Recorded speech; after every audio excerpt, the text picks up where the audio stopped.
So we are talking one of the greats, of course, Jaws from 1975, directed by Steven Spielberg, of course, based on a novel by Peter Benchley. And there's two reasons why I'm reviewing this movie now. Number one, I get asked a lot, what's the kind of like 9 out of 10s or 10 out of 10 movies that I reviewed, and I've never reviewed a movie 10 out of 10 on the channel so far. Spoiler alert, this one's going to get a 10 out of 10. So I wanted to do one, and this is one of the few movies that I do think deserves a 10 out of 10 score, and I'll kind of go into a little bit more context about that. So I wanted to do this to give one of these like basically perfect movies. I always thought it's difficult to review a 10 out of 10 because what can you possibly say other than just sing its praises, but we'll give it a go. The other reason, of course, is this movie was released in 1975. It is now 2025, so it is a 50-year anniversary. Now, this original movie was released in June 20th, I believe, in 1975, so I'm a little earlier the time I'm kind of recording this, but it's the same year. So 50-year anniversary, I would expect lots of kind of like funny releases and boutique label kind of like special editions and stuff.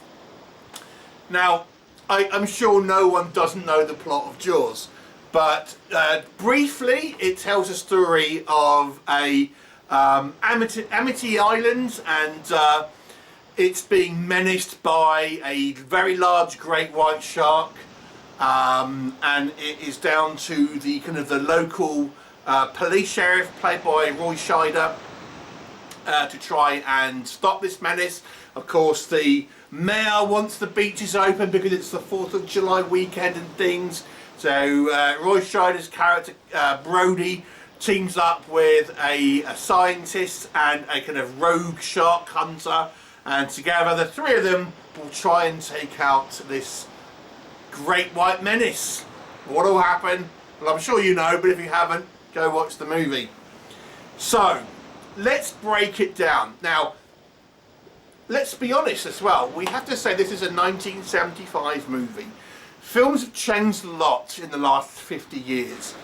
So I think the way I'm kind of looking at this is I'm trying to think of it maybe if a younger person hadn't watched this movie, because there are probably plenty of young people who have never seen Jaws, among other sort of classic releases, because they consider it too old.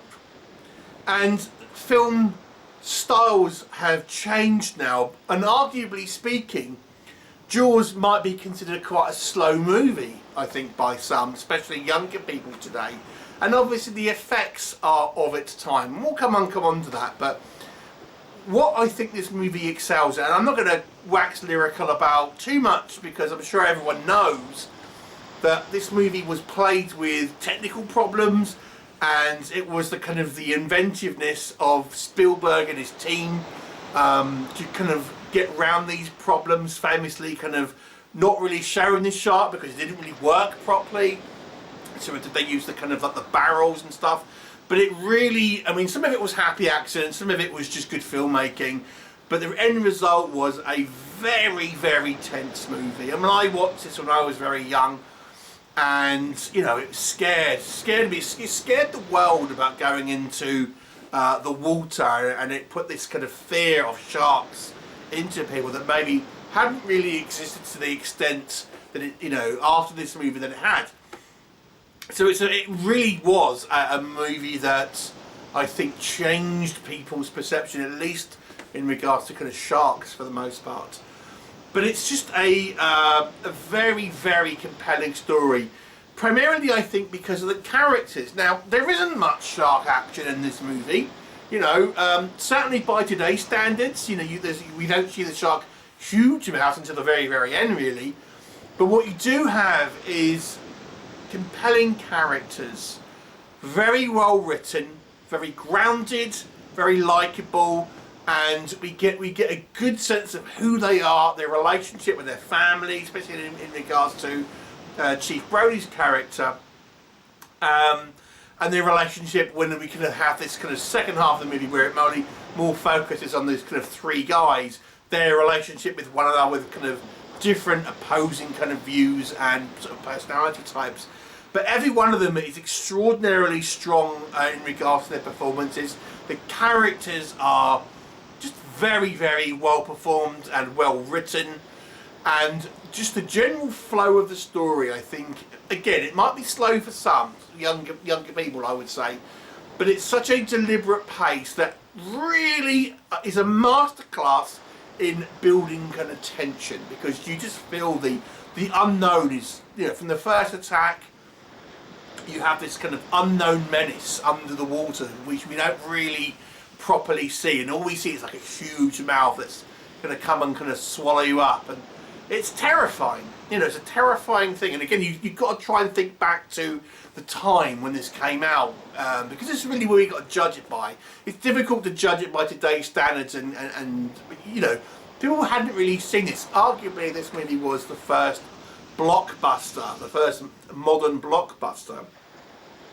So yeah, it's a great kind of like lesson in tension, how to kind of build tension, how to kind of get you invested in the characters, subtle things just to kind of get them to really make them seem like everyday kind of people and things like that.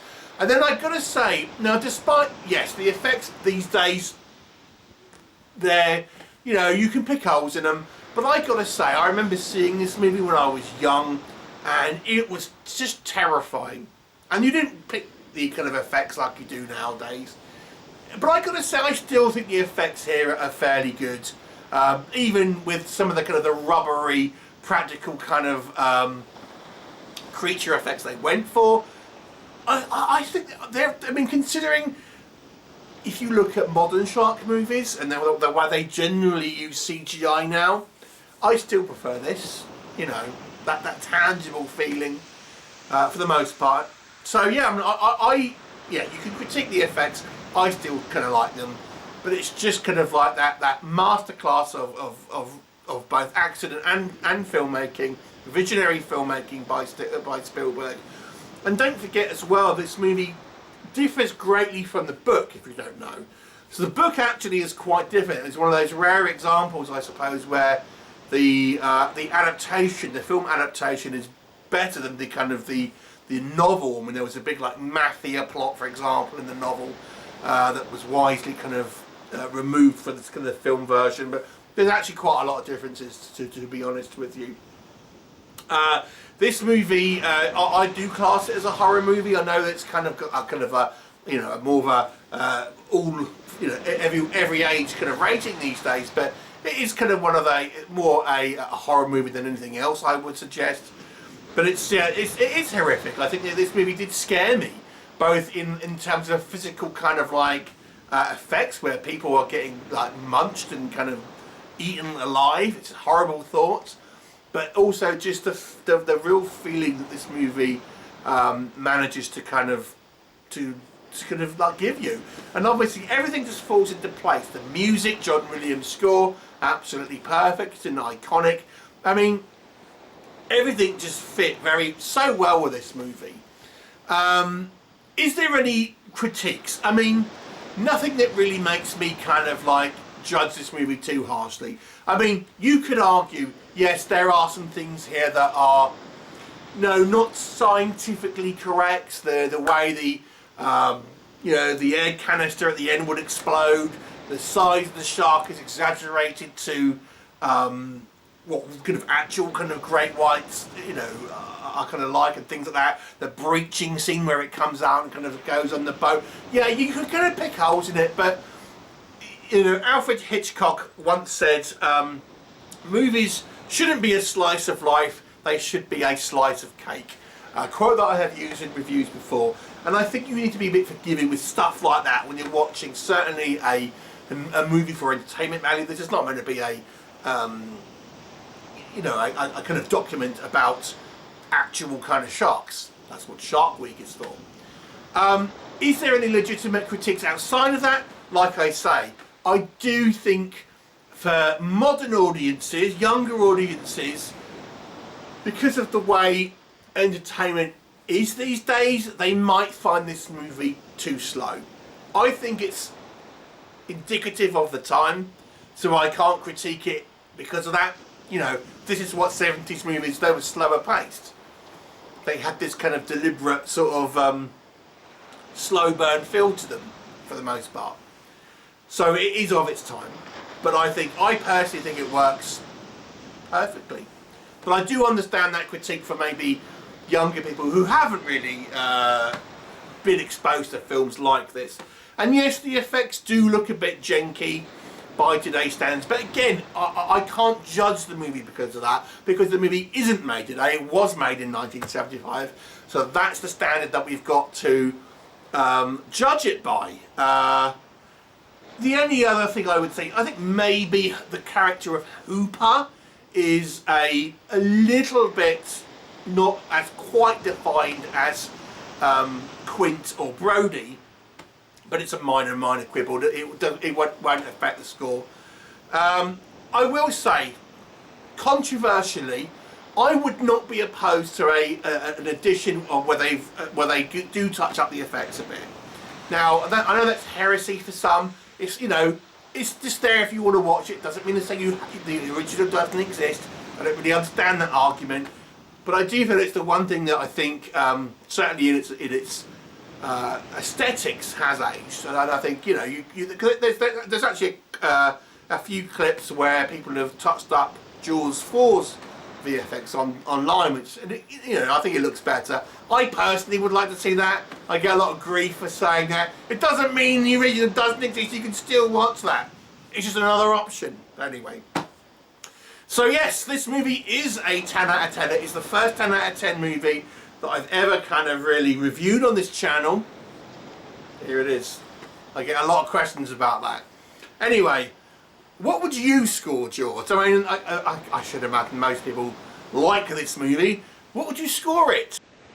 Would you give it a 10 out of 10, or would you be a bit more critical with it? I'd love to hear your thoughts. Let me know, and I'll see you next time.